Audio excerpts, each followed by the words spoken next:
Bismillahirrahmanirrahim. Assalamu alaikum students. How are you all? I hope you all are fine and safe. Allah keep you safe at homes.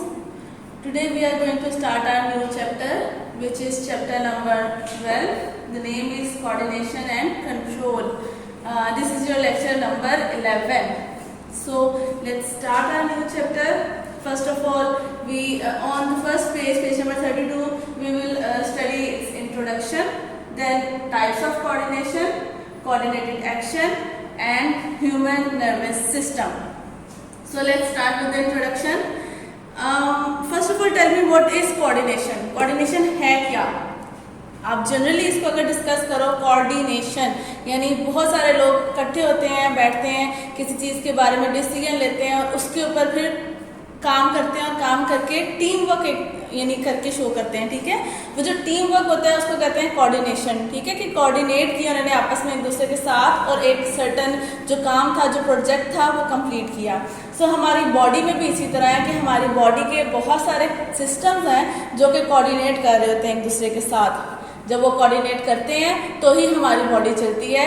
जैसे कि अगर हम लोग बात करते हैं अपने डाइजेस्टिव सिस्टम की, ठीक है, हमने खाना खाया, मुंह में खाना डाला है। अब जब तक मुंह का, आपके माउथ का रिलेशन आपके ब्रेन के साथ नहीं है, आपके ब्रेन आपको कैसे पता चलेगा कि आपने मीठा अंडा डाला है या फिर आपने कोई नमकीन चीज़ अपने मुंह में डाली है या फिर अगर कुछ डाला है तो उसके अंदर कोई सॉलिड ऑब्जेक्ट है या कुछ लिक्विड है। ठीक है, फॉर इंस्टेंट चले आपके ब्रेन तक वो बात पहुंच भी गई तो फिर आपकी टीथ तक कौन मैसेज भेजेगा कि उसको जो भी आपने चीज़ डाली है, सपोज अगर वो बाइट है तो उसको च्यू करना है। सो वो आपके नर्वस सिस्टम आ जाता है। फिर जब च्यू करना है तो आपके जो टीथ है उनके साथ मसल्स हैं, मसल्स को काम वो मैसेज आता है, फिर मसल्स कॉन्ट्रैक्ट रिलैक्स करते हैं। ठीक है, सो आपकी बॉडी बेसिकली कोऑर्डिनेशन करती है अपने हर सिस्टम की। ठीक है, ऐसा नहीं है कि अलग अलग सिस्टम सारे अपना अपना काम खुद कर रहे हैं। सारे सिस्टम्स एक दूसरे के साथ कोऑर्डिनेटेड है। वो कोऑर्डिनेटेड होंगे तभी आपकी बॉडी मूव करेगी, अदरवाइज आपकी बॉडी में कुछ नहीं है। ठीक हो गया। फिर उसके बाद हमने पढ़ना है टाइप्स ऑफ कोऑर्डिनेशन, जिनमें 2 टाइप्स की कोऑर्डिनेशन आ जाती है। एक नर्वस कोऑर्डिनेशन आती है और एक केमिकल कोऑर्डिनेशन आ जाती है। नर्वस कोऑर्डिनेशन में आप 8th क्लास में सब पढ़ के आए हो कि नर्वस सिस्टम आता है जिसमें न्यूरॉन्स आती हैं और 3 टाइप्स ऑफ न्यूरॉन्स हैं, sensory neurons, motor neurons, interneurons. ठीक है, वो पूरी आपकी बॉडी से मैसेज लेती हैं, ब्रेन तक भेजती हैं। ब्रेन में फिर वो कोऑर्डिनेट यानी उसका एक सर्टेन डिसीजन पावर मेकिंग है, वो डिसीजन लेता है, फिर आगे वो इफेक्टर्स तक भेजता है। ये सब हम आगे अभी डिटेल में पढ़ेंगे।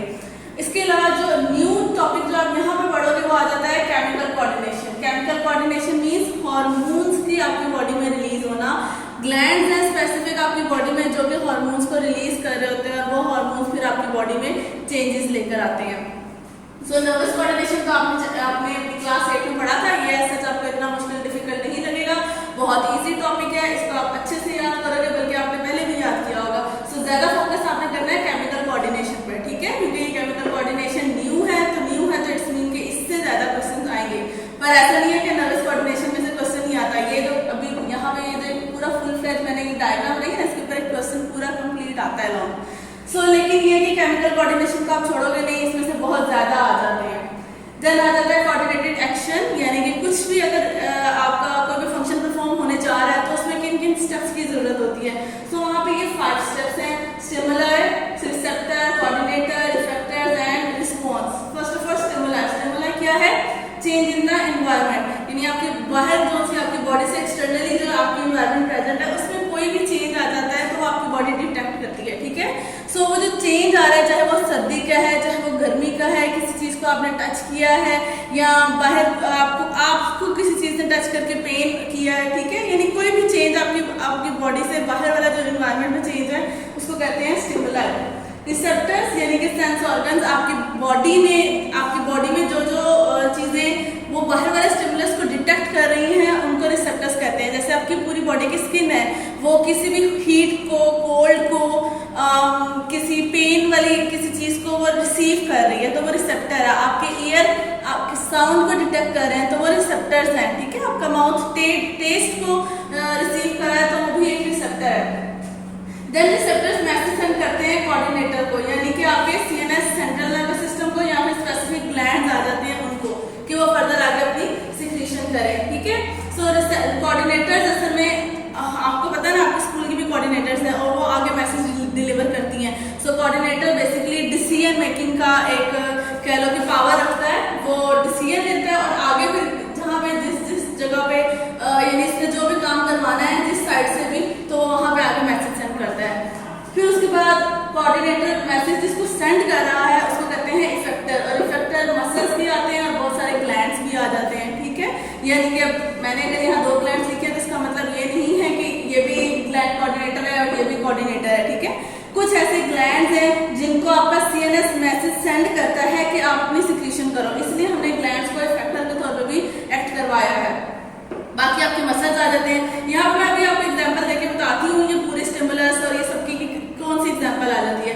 उसके बाद जब इफेक्टर्स के पास वो मैसेज आ जाता है तो वो आगे से अपना एक्शन परफॉर्म करते हैं और उन एक्शंस को कहते हैं रिस्पॉन्स।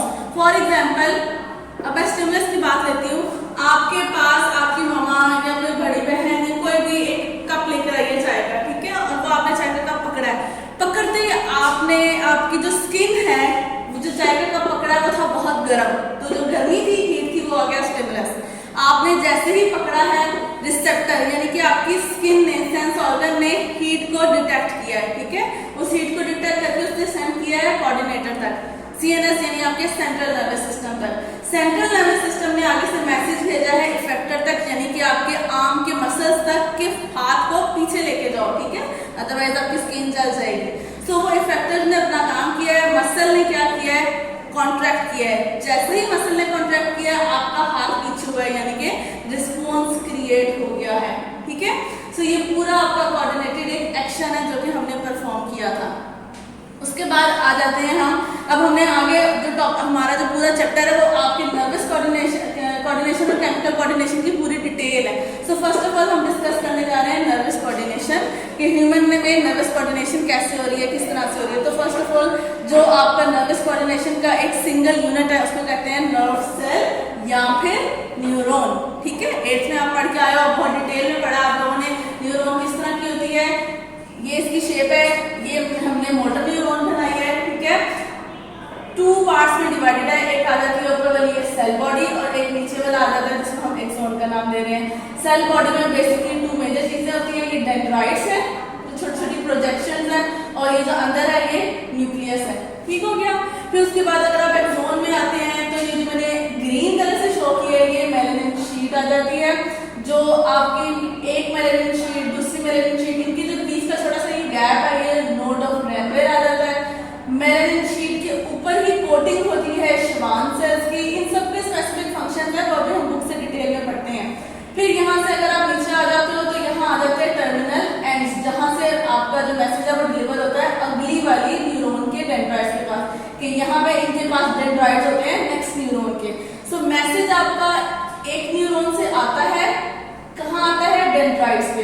डेंड्राइट्स उसको सेंड करते हैं न्यूक्लियस के पास, न्यूक्लियस उसको इंटरप्रेट करके नीचे एक्सॉन पे भेजता है, एक्सॉन से वो टर्मिनल एंड्स पे जाते हैं और टर्मिनल एंड से फिर अगली वाली नेक्स्ट न्यूरॉन के डेंड्राइट्स के पास जाते हैं, ठीक हो गया। यहाँ से तो मैंने आपको पूरा एक्सप्लेन कर दिया। अब आप आ जाए अपने बुक के पेज नंबर 32 पे, वहाँ से हम बाकी डिटेल पढ़ते हैं। Yes, page number 32, coordination and control. The tissue and organs in the bodies of multicellular organisms do not work independently of each other. Again वही बात मैं जो मैंने स्टार्टिंग में ही बताई थी कि वो अलग-अलग काम नहीं करते हैं, सारे एक दूसरे पे डिपेंड करते हैं। They work together performing their many tasks as the need of the whole body. This means that these activities are coordinated. Coordination also enables the organism to respond to happenings in the world around it. ये वाला आपका पूरा page कुछ याद करने वाला नहीं है, जनरल इंफॉर्मेशन है, जनरल डिस्कशन है, जो कि मैं आपके साथ अभी पहले कर चुकी हूँ। देन नीचे आ जाए, आप अपना ब्लू बॉक्स हम बाद में पढ़ते हैं। One familiar example of coordination is the way in which muscles work together during movement. When a boy runs to catch a ball, he uses hundreds of muscles to move his arms, legs, and back. His nervous system uses information from his sense organs and coordinate these muscles. Due to this coordination, the muscles contract in the correct sequence, power, and length of time. But that is not all. Such activities involve many other kinds of coordination. For example, breathing and heartbeat rate are increased blood pressure is adjusted and extra heat is removed fast from the body. How does it happen? Life activities are controlled and coordinated, that is body work as one unit in which its different organ and system cooperate and work in harmony with each other.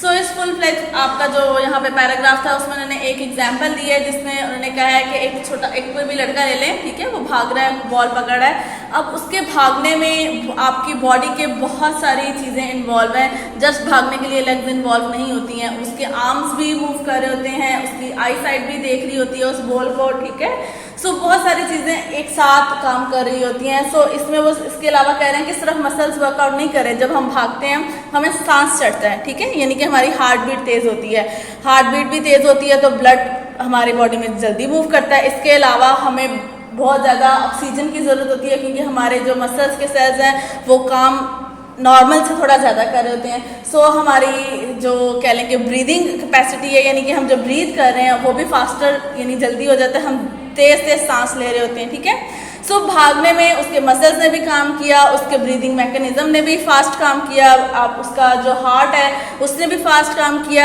उसकी body ने heat produce की, उस heat को release करने के लिए sweating भी हुई, स्किन ने भी काम किया। सो उसकी बॉडी ने एज अ होल बहुत सारे फंक्शंस परफॉर्म किए सिर्फ एक बॉल को पकड़ने के लिए, ठीक है। सो इट्स मीन कि बॉडी में कोऑर्डिनेशन हो रही है। ब्लू बॉक्स पे आ जाएं। When we are writing something, our hands and fingers work in collaboration with our muscle, eyes, thoughts, etc. and then very intricate movements result. यानी वो यहाँ पे बात कर रहे हैं एक और एग्जाम्पल की जो कि उन्होंने राइटिंग का कहा है कि अगर आप लिख रहे होते हो तो लिखने में सिर्फ आपके हैंड्स या फिंगर्स काम नहीं कर रही होती हैं, आपके मसल्स, आपकी आइज़ के, आपके डिसीजन मेकिंग एबिलिटी, और अगर आप किसी से सुन के लिख रहे हो तो आपकी हेयरिंग पावर, ये सारी चीज़ें भी कंबाइन करती हैं और फिर ही आप लिखते हो। चलें नेक्स्ट पेज पे आ जाए, page number 33, coordination, types of coordination. There are 2 types of coordination in organism, nervous coordination brought about by nervous system and chemical coordination brought about by endocrine system. endocrine system आपका glands का system है, ठीक है। सो 2 coordination है, एक coordination है nervous coordination जो कि किसके थ्रू हो रही है, नर्वस सिस्टम के न्यूरॉन्स के थ्रू हो रही है, और एक कोऑर्डिनेशन है केमिकल कोऑर्डिनेशन, वो किसके थ्रू हो रही है, वो एंडोक्राइन सिस्टम के थ्रू हो रही है, यानी कि आपके ग्लैंड्स के थ्रू हो रही है। Animals have both the nervous and chemical coordination system in their bodies, while plants and other organisms have only chemical coordination. यानी कि जो plants और बाकी सारे एनिमल्स के अंदर ये दोनों टाइप्स की कोऑर्डिनेशन हो रही है, नर्वस भी हो रही है और केमिकल कोऑर्डिनेशन भी हो रही है, जबकि जो प्लांट्स हैं उनमें जस्ट केमिकल कोऑर्डिनेशन हो रही है, नर्वस कोऑर्डिनेशन नहीं हो रही क्योंकि अल्लाह ताला ने उनके अंदर कोई नर्वस सिस्टम नहीं रखा, उनमें कोई न्यूरॉन प्रेजेंट नहीं है। का ब्लू बॉक्स आ जाए, coordination also takes place in unicellular organism, the response to stimuli is brought about through chemicals.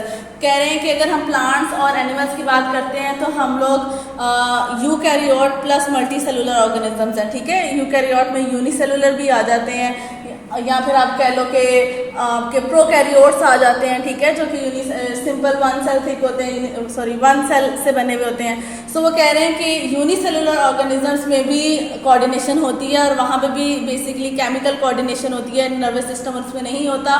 So chemicals उनके अंदर रिलीज होते हैं, उससे फिर इन्वायरमेंट को डिटेक्ट करके केमिकल रिलीज किया जाता है और उससे रिस्पॉन्स क्रिएट किया जाता है उनमें।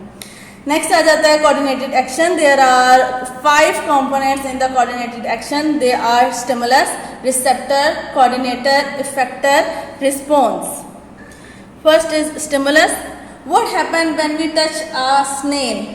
We might have seen the flowers of sunflower plant moving towards the sun.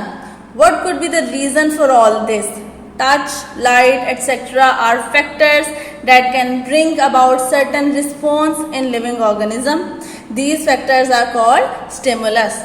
अब वो कह रहे हैं कि आपने कभी सोचा कि अगर आप किसी स्नेल को हाथ लगाते हो तो वो अचानक से क्या यानी खुद को अपने शेल के अंदर ले जाता है, ठीक है, सेव कर लेता है। फिर वो कह रहे हैं कि अगर आपने सनफ्लावर को देखा हो तो जब सूरज निकल रहा होता है तो वो सनफ्लावर सूरज की आपकी हीट की और उसकी लाइट की डायरेक्शन में अपने फेस को भी चेंज करता रहता है, मूव करता रहता है, ठीक है। तो वो कह रहे हैं कि कभी आपने सोचा है कि ये सब कुछ हो रहा है तो ये क्यों हो रहा है, ये सब कुछ सर्टन कोऑर्डिनेशन की वजह से है, सर्टन स्टिमुलाई की वजह से है। वो जो बाहर इन्वायरमेंट में चेंज आया, यानी कि अगर आपने स्नेल को हाथ लगाया तो आप इन्वायरमेंट थे स्नेल के लिए, ठीक है। तो आपने जब स्नेल को हाथ लगाया, इन्वायरमेंट में उसके चेंज आया। नॉर्मली उसको कोई हाथ नहीं लगाता ना, तो जब उसको हाथ लगाया वो चेंज आया, उसको कुछ फील हुआ, कुछ हार्ड ऑब्जेक्ट, और उसने उस स्टिमुलाई के रिस्पॉन्स में खुद को अंदर कर लिया। इसी तरह अगर हम सनफ्लावर की बात करते हैं तो सनफ्लावर की नॉर्मल अगर नाइट थी, उसकी डायरेक्शन जोन सी भी थी, स्ट्रेट थी या किसी एक साइड पे उसका फेस था। फिर जब सन निकलता है तो सन की रेज उस पर पड़ती हैं, हीट प्रोड्यूस होती है, उसकी रेज और हीट से उसके अंदर सर्टन स्टिमुलस आता है, ठीक है।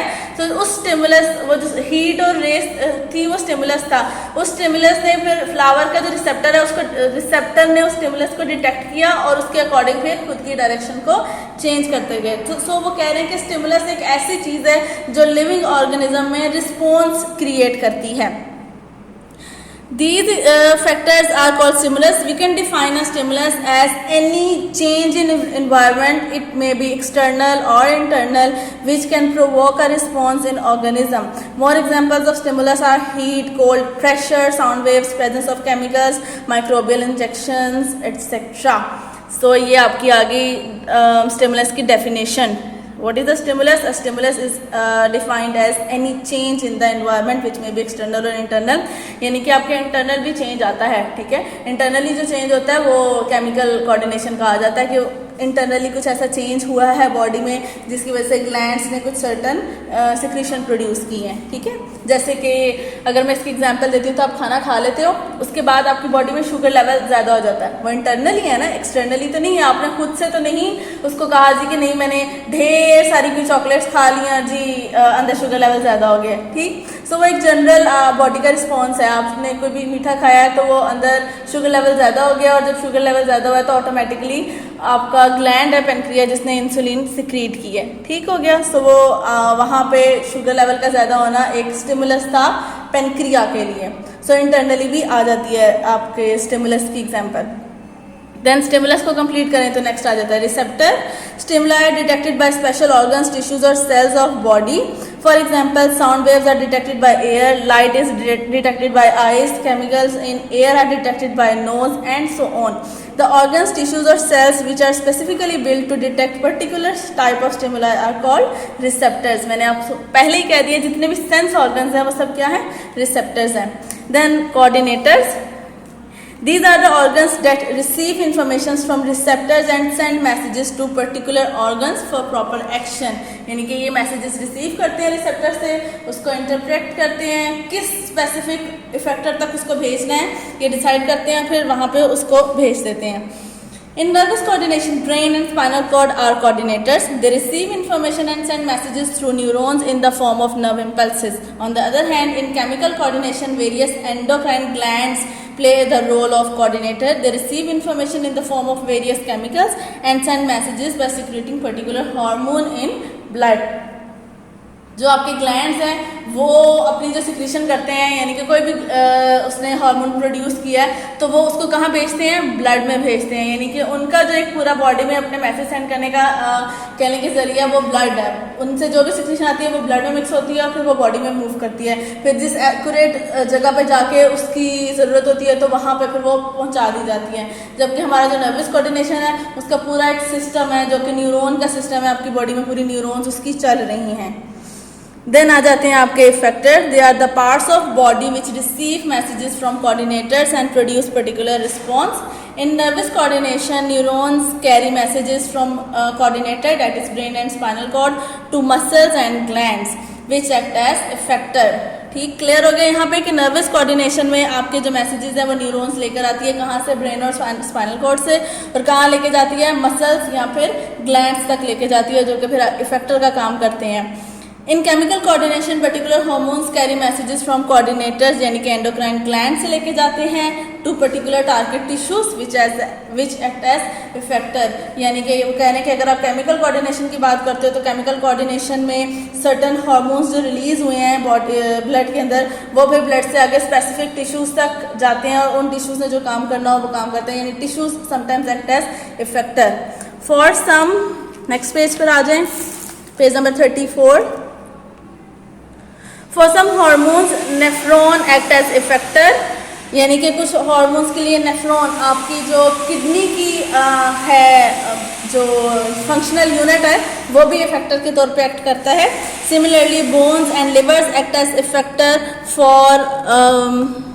फॉर मैनी रिस्पॉन्सेज, यानी कि इसके अलावा वो कह रहे हैं कि आपकी बॉडी में बोन्स और लिवर भी हैं जो कि सर्टेन स्टिमुलस को यानी रिसीव करके कोऑर्डिनेटर्स ने जो मैसेज वगैरह सेंड किए होते हैं इफेक्टर्स तक, तो बोन्स और लिवर भी इफेक्टर के तौर पे एक्ट करते हैं। सपोज आपकी बॉडी में जो ब्लड बन रहा है वो बोन्स और लिवर से ही बनता है, ठीक है। अगर बॉडी में ब्लड की कमी हो गई है तो आपके बोन्स और लिवर तक मैसेज पहुंचाया जाता है कि ब्लड नया बनाए, ठीक है। So sometimes bones and liver also act as effector. So effector तक पहुंच गया मैसेज, जब इफेक्टर ने अपना काम किया, और वो जो काम किया वो क्या है, response.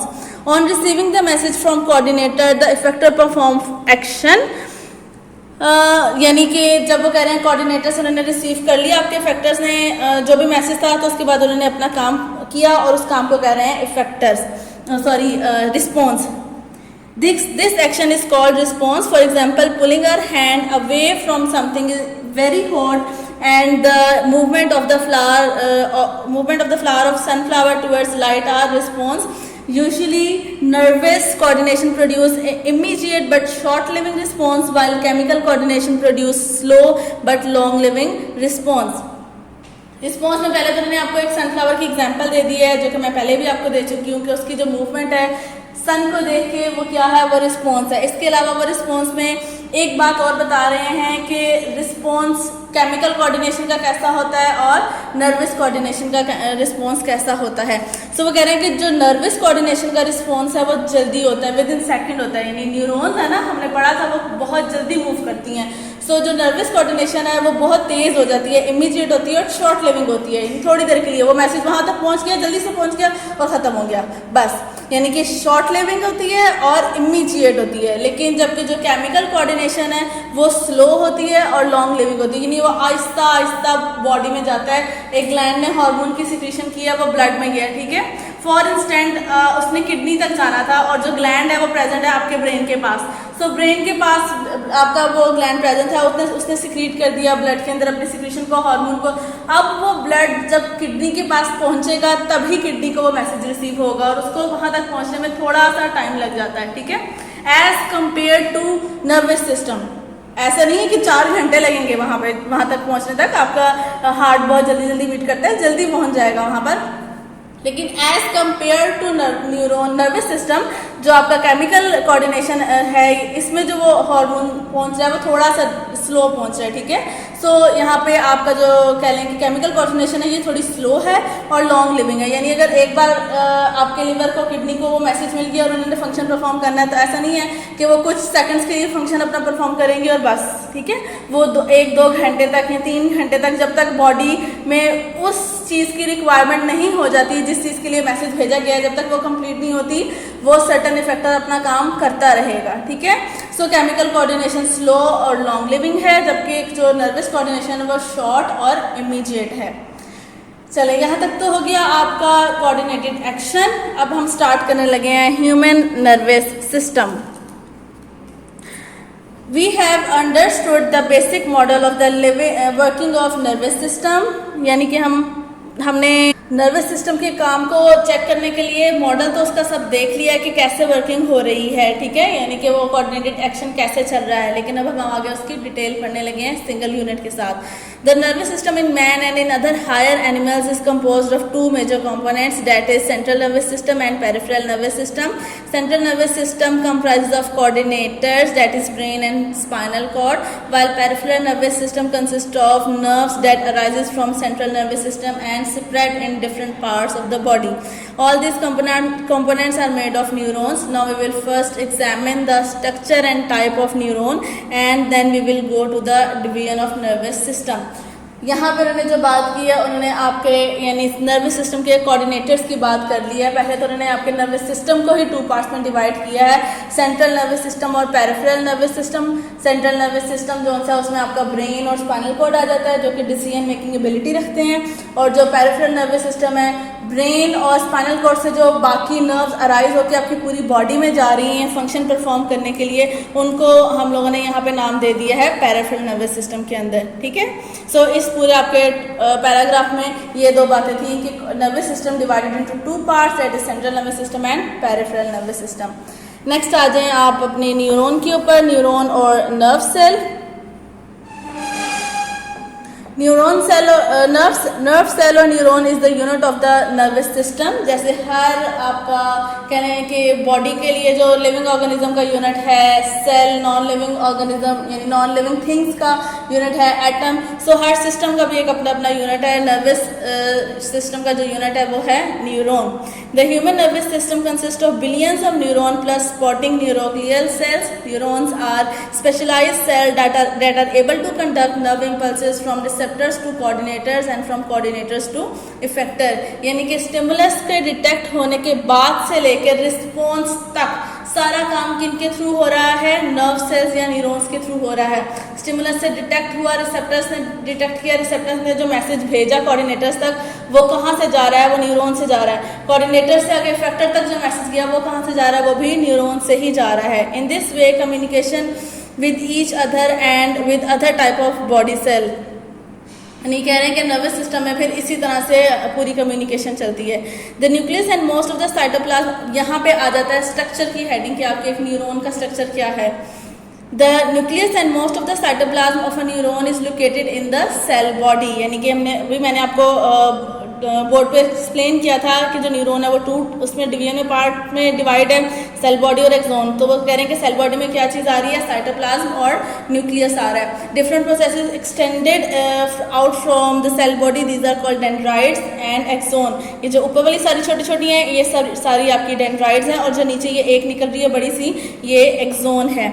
Dendrites conduct impulses towards cell body. जो डेंड्राइट्स हैं इधर मैसेजेस आ रहे हैं और वो मैसेज को यानी नर्व इम्पल्स को कहाँ लेके जा रही है? टुवर्ड्स सेल बॉडी, यानी अंदर न्यूक्लियस के पास लेके जा रही है। And axon conduct impulses away from the cell body. और जो एक्सोन है ये क्या कर रही है? ये मैसेज सेल बॉडी से दूर लेके जा रही है, away from the cell body. ठीक है, नीचे भी आ जाते हैं, यहाँ पे भी इसका स्ट्रक्चर ही आ रहा है। Schwann cells are special neuroglial cells located at regular intervals along axon। तो कहते हैं Schwann cell axon के ऊपर प्रेजेंट है रेगुलर इंटरवल यानी कि कुछ कुछ जगह के बाद।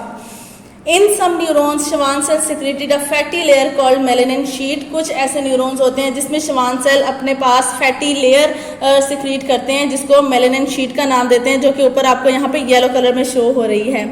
Over exons, between the areas of melanin on an axon there are non-melanated points called the nodes of Renwier। यानी कि ये जो पॉइंट्स जहाँ पर कुछ नहीं है, खाली स्पेसेस हैं, उन पॉइंट्स को वो नोड ऑफ रेनवेयर बोल रहे हैं, क्योंकि वहाँ पे मेलानिन शीट भी नहीं होती और एक्सोन्स भी प्रेजेंट नहीं होते। Melanin sheet is an insulator, so the membrane coated with this sheet does not conduct nerve impulses। वो कह रहे हैं कि जो मेलानिन शीट है ये इंसुलेटर है, यानी कि अपने में से चीज़ों को पास नहीं होने देती है, और यहाँ पे जो चीज़ है वो नर्व इम्पल्स है, यानी कि मेलानिन शीट अपने में से नर्व इम्पल्स को पास नहीं होने दे रही है। तो जहाँ जहाँ मेलानिन शीट है वहाँ से नर्व इम्पल्स यानी उधर से क्रॉस करके, यानी यहाँ है तो यहाँ से क्रॉस करके दूसरी जगह पर नहीं आ सकती, ठीक है। लेकिन ये जो नोड्स ऑफ रेनवेयर वाले पॉइंट्स हैं यहाँ से जंप कर सकती है। इसके बाद कह रहे हैं in such a neuron impulse jump over the areas of melanin going from node to node. Such impulses are called saltatory jumping impulses. This increase the speed of nerve impulse. अच्छा जी, यहाँ पे अब जो उन्होंने बात किया है, उन्होंने यहाँ पे ये बात किया है कि जो ये नोड्स ऑफ रेनवेयर यानी कि जो नॉन मेलानेटेड पॉइंट्स हैं, जहाँ पे खाली जगह जहाँ एक्सॉन भी नहीं है और मेलानिन शीट भी नहीं है, वहाँ से समटाइम्स आपका जो मैसेज है वो नीचे टर्मिनल एंड्स के पास जाने के बजाय यहाँ से ही दूसरी न्यूरॉन में ट्रांसफर हो जाता है, जो ऊपर जा रही होती है, किसी और साइड पे जा रही होती है। सो ऐसे मैसेजेस को या ऐसी आपका इम्पल्स को कहते हैं सॉल्टेटरी इम्पल्सेस, ठीक, यानी कि जंपिंग इम्पल्सेस, वो जंप कर गई हैं। और ऐसा क्यों होता है? नॉर्मली ऐसा नहीं होता, लेकिन हाँ जब इमीडिएट रिस्पॉन्ड या फिर कह लो कि डिसीजन लेना होता है, यानी विद इन माइक्रो सेकंड अगर आप ले जाओ उसमें डिसीजन लेना होता है, तो फिर ये जंपिंग इम्पल्सेस यूज होती हैं, ठीक है। क्योंकि वो रास्ते को कम करने के लिए कि इतनी दूर से जो क्रॉस करके हमने जाना है वो हम जंप इम्पल्स यानी जंप करके एक नोड से एक न्यूरॉन से दूसरे न्यूरॉन में, तो अपना टाइम थोड़ा बचा लेती है और स्पीड अप हो जाती हैं, ठीक है। सो जब कोई कह लें कि इमीडिएट डिसीजन लेना हो, जैसे कि फॉर इंस्टेंट आप रोड क्रॉस कर रहे हो और अचानक से गाड़ी आ गई और आपने भागना है, वो जो भागने वाला एकदम रिस्पॉन्स आया है ना, वो ये सॉलिटेटरी इम्पल्स की वजह से आया। नेक्स्ट आ जाए, on the basis of their function neurons are of 3 types: sensory neuron, motor neuron, interneuron. Sensory neuron conduct sensory information, nerve impulses from receptors towards the CNS. यानी कि सेंसरी न्यूरॉन है, sense organ के पास होंगी। सो इनका फिर क्या काम हुआ कि इन्होंने सेंस ऑर्गन से इंफॉर्मेशन लेकर CNS यानी कि कोऑर्डिनेटर्स तक पहुंचानी है। Sensory neuron have 1 dendrite and 1 axon. अगर आप डायग्राम ऊपर देखते हो तो सेंसरी न्यूरॉन के पास, ये देखो आप, तो उसकी डायग्राम में वो आपको बता रहे हैं कि उनके पास 1 डेंड्राइट है और 1 ही एक्सोन है, ठीक है। ये एक नीचे एक्सोन आ गई, ये एक डेंड्राइट आ गई। सेल बॉडी से अगर आप देखो, सेल बॉडी के पास एक ही डेंड्राइट आ रहा है और एक ही एक्सोन उसमें से निकल रही है। सो ब्लू बॉक्स पे आ जाए। A nerve impulse is a wave of electrochemical changes that travel along the length of neuron. Nerve impulse की definition आ जाती है। ये क्या है definition? Electrochemical changes हैं जो कि आपकी पूरी न्यूरॉन में ट्रैवल कर रही होती हैं, ठीक है। यानी ऐसे केमिकल्स हैं जो थोड़े से चार्ज्ड है, इसकी वजह से उन्होंने उसका नाम दे दिया है इलेक्ट्रो। नीचे वाला अगर आप हम ब्लू बॉक्स पढ़ें, unlike ordinary cells, mature neuron cells never divide. But a protein called nerve growth factor promotes the regeneration of broken nerve cells. The degenerating brain cells could be repaired by using embryonic stem cells. यहाँ पे वो बात करें कि जो mature neuron cells होते हैं वो कभी भी डिवाइड नहीं करते हैं, ठीक है। लेकिन हाँ, समहाउ अगर कोई नर्व डैमेज हो जाती है कहीं से, या उसको कुछ ना कुछ प्रॉब्लम, कहीं कुछ अटक खराब हो जाता है उसमें, तो रिपेयर करने के चांसेस हैं, रिपेयरिंग हो सकती है, ठीक है। यानी और वो उसके साथ ब्रेन का कह रहे हैं कि ब्रेन में भी अगर कुछ थोड़ी सी भी गड़बड़ हो जाती है तो जो एम्ब्रियोनिक स्टेम सेल्स हैं उनसे हम लोग ब्रेन को भी ठीक करवाया जा सकता है। लेकिन एम्ब्रियोनिक स्टेम सेल्स बेबीज़ में होते हैं, बड़ों में कम ही होते हैं, नहीं होते हैं। नेक्स्ट पेज पे आ जाएं, पेज नंबर 36। हमने सेंसरी न्यूरॉन पढ़ी, अब है interneuron. So interneuron forms brain and spinal cord. Interneurons कहाँ पे होती हैं? वो आपके ब्रेन और स्पाइनल कॉर्ड में होती हैं। They receive information, interpret them and stimulate motor neuron. फिर इनका क्या काम है कि ये रिसेप्टर से आने वाले मैसेजेस को रिसीव करती हैं, इंटरप्रेट यानी कि उनको उस पर देखती हैं कि डिसीजन लेती हैं कि ये कहाँ आगे एक्शन कहाँ परफॉर्म करना है, और फिर स्टिमुलेट मोटर न्यूरॉन के जो आगे मोटर न्यूरॉन है उसको मैसेज सेंड करके उसको हिलाती जलाती हैं कि उड़ जाओ और ये आगे मैसेज लेकर जाओ, ठीक हो गया। दे have many dendrites and exons. इनके पास बहुत ज़्यादा डेंड्राइट्स भी होते हैं और एक्सोन्स भी होते हैं। अगर मैं आपको यहाँ पे डायग्राम में दिखाऊं तो ये देखें, ये सेल बॉडी है, इसके पास डेंड्राइट्स भी आ रहे हैं और एक्सोन्स भी निकल रहे हैं। आप किसी भी चीज़ को डेंड्राइट्स भी ले सकते हो और एक्सोन्स भी ले सकते हो। So interneuron have many dendrites and many axons. Next आ जाता है मोटर न्यूरॉन, जो कि हमारे पास बहुत बड़ी सी बनी हुई है और मैंने बोर्ड पे भी बनाई थी। Motor neurons carry information from interneuron to muscles और ग्लैंड्स, यानी कि effectors. They have many dendrites but only 1 axon. Motor neuron क्या कर रही है कि ये कोऑर्डिनेटर से मैसेज ले रही है और आगे आपके इफेक्टर्स तक पहुंचा रही है, ठीक है, जो कि मसल्स और ग्लैंड्स हैं वहाँ पर है, और इसके पास बहुत ज़्यादा डेंड्राइट्स होते हैं और जस्ट 1 एक्सोन आ जाता है। नीचे आ जाए, आपका टॉपिक लास्ट आ जाता है आज का, nerves. A nerve means the union of several axons that are enveloped by a covering made of lipid. एक नर्व क्या है? बहुत सारे एक्सोन्स की यानी कि नर्व सेल्स की कॉम्बिनेशन है, उन सबको कंबाइन करके एक कवरिंग के अंदर ले आते हैं तो वो बन जाती है एक नर्व, ठीक है। और वो जो कवरिंग आ रही है वो किसकी बनी हुई है? वो लिपिड की बनी हुई है। Based on the properties of axons the nerves are classified into 3 types. जैसे न्यूरॉन्स को हमने 3 टाइप्स में किया था, उसी तरह नर्व्स को भी 3 टाइप्स में कर लो, ठीक है, क्योंकि जहाँ जहाँ न्यूरॉन प्रेजेंट है वहाँ वहाँ नर्व्स भी, जाहिर है ऑटोमेटिकली सी बात है कि वहाँ वहाँ वो भी होंगी। हमने न्यूरॉन को तो एक लिया ना, तो जाहिर है आपकी अब हैंड ले लो तो हैंड में एक न्यूरॉन तो नहीं है, thousands billions trillions of neurons हैं वहाँ पर, ठीक है। सो जब न्यूरॉन्स कंबाइन करती हैं तो ऑटोमेटिकली नर्व्स बनती है, तो वहाँ पर नर्व्स भी प्रेजेंट है। जैसे हमने न्यूरॉन को डिवाइड किया वैसे ही हम नर्व्स को भी डिवाइड करते हैं, sensory nerve, motor nerve, mixed nerve. Sensory nerve contains the axons of sensory neuron only, sensory nerves हैं तो सेंसरी न्यूरॉन्स होंगी उनमें. Motor neurons contain the axons of motor neurons only. So motor है, name indicate करा तो उनके पास कौन सी होंगी एक्सॉन्स या न्यूरॉन्स, वो मोटर न्यूरॉन्स होंगी. Mix nerve contains the axons of both, that is sensory and motor neuron. कुछ ऐसे न्यूरॉन्स आ जाती हैं जहाँ जिनके पास दोनों की ही आ जाते हैं, यानी मोटर न्यूरॉन का भी थोड़ा सा एक्सॉन की एंडिंग आ जाती है और आपकी जो सेंसरी न्यूरॉन है उनकी भी. सो ऐसों को हम कहते हैं मिक्स्ड नर्व्स. नेक्स्ट आपका ब्लू बॉक्स आ जाता है. In certain parts of body the cell bodies of many neuron forms a group enveloped by membrane, this is called ganglia. यानी वो कह रहे हैं कि आपकी बॉडी में कुछ ऐसे रीजन्स होते हैं जहाँ पे बहुत सारी न्यूरॉन्स इकट्ठी होकर एक ग्रुप सा बना लेती हैं, यानी एक नेटवर्क गुच्छा बना लेती हैं. ठीक है, कभी आप बहुत सारा धागा निकालो उसको उलझा दो तो वो जो चीज़ आ जाती है, समटाइम्स इस तरह भी आपकी बॉडी में आ जाती हैं आपकी नर्व्स. सो जो वो भी फॉर्मेशन है उसको हम नाम देते हैं गैंग्लियन का. क्लियर है आज का टॉपिक आपको? अब आपका जो आज के टॉपिक पे एक लॉन्ग क्वेश्चन है वो आपका नर्व न्यूरॉन पर आ जाता है ये. ठीक है, write a note on nerve cell और neuron. What do you know about nerve cell और neuron? Write a detail note on neuron और नर्व सेल, इसके ऊपर आ जाता है.